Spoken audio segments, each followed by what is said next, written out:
Hello everyone and welcome. Today it's time for the final video in my multi-part coverage of Choose Your Legends 2.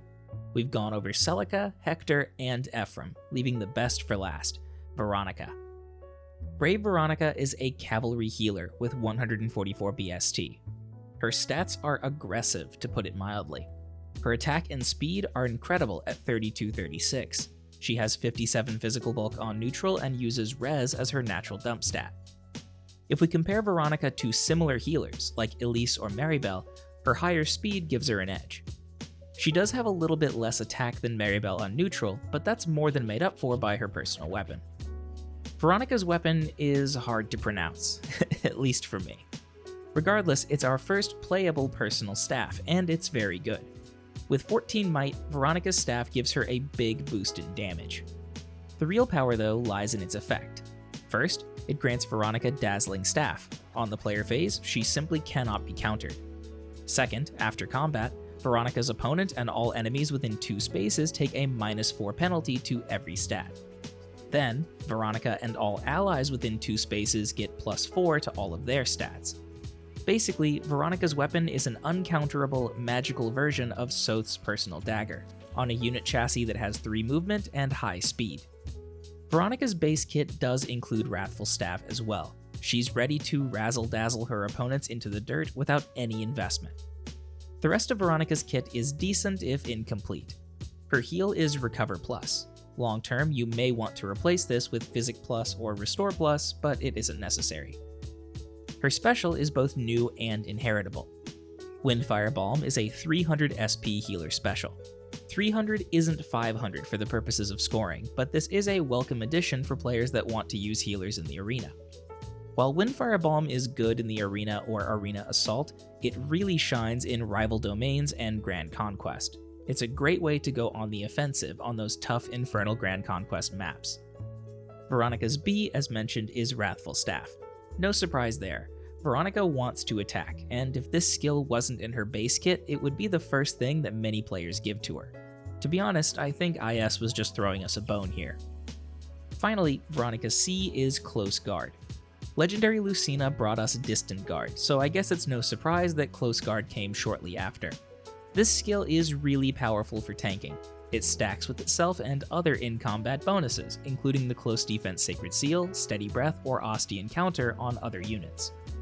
Buffs are good, buff stacking is good, and Close Guard will find plenty of use both now and in the future. Veronica is a great unit, but perhaps most importantly, she's a unit that doesn't need to scale. Veronica at +0 is a workhorse, pun intended, that will trivialize most PvE content, 1 arena assault match per week, and will give you plenty of support with minimal investment. However, in exchange, Veronica scales up poorly. Even at +10, Veronica's defenses leave a lot to be desired, and healer skill restrictions limit her overall options. The way I see it, this round of Choose Your Legends units breaks down the middle. Hector and Veronica are low investment characters that fit new players and veterans alike. They're fun to use and fit onto plenty of teams. Ephraim and Celica, by contrast, are more narrowly tailored for premium players. They take a lot of investment, but once you put in the effort, they become incredible. I like this arrangement. It means there's something for everyone, regardless of skill, spending, or experience level. Let's go ahead and take a look at some builds. Since I think a lot of people will pick Veronica as their free unit, I think I'll start off with a build for her at +0 and neutral. This set is very basic, but don't let that fool you.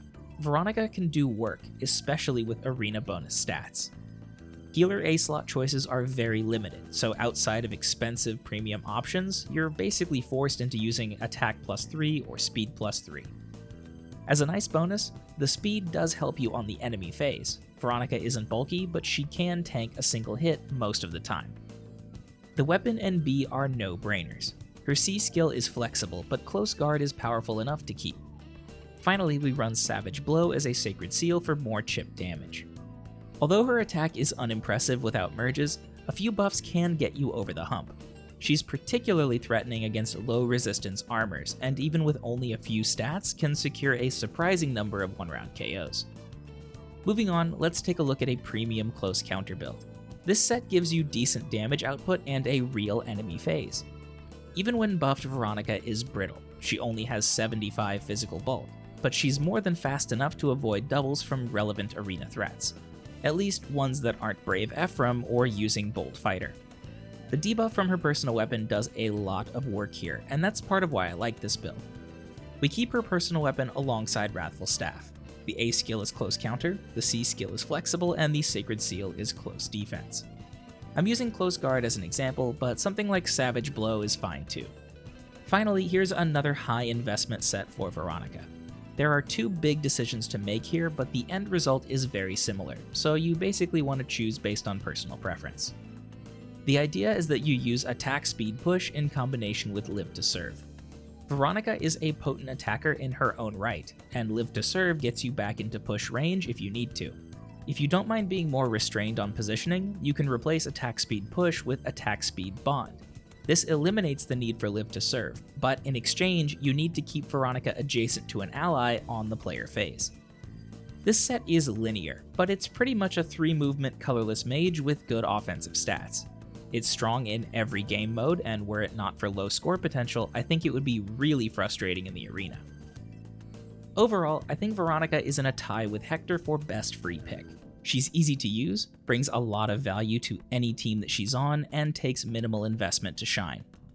Even at +0, Veronica is one of the best PvE units in the entire game, so expect to see her a lot in free-to-play guides and walkthroughs.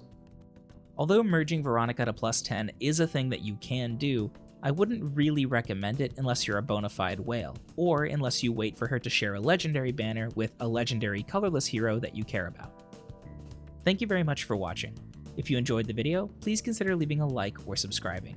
You can find me on Twitter at DireThunderYT, so feel free to send me cool stuff or just drop by to say hello. As always, I hope to see you next time. Take care.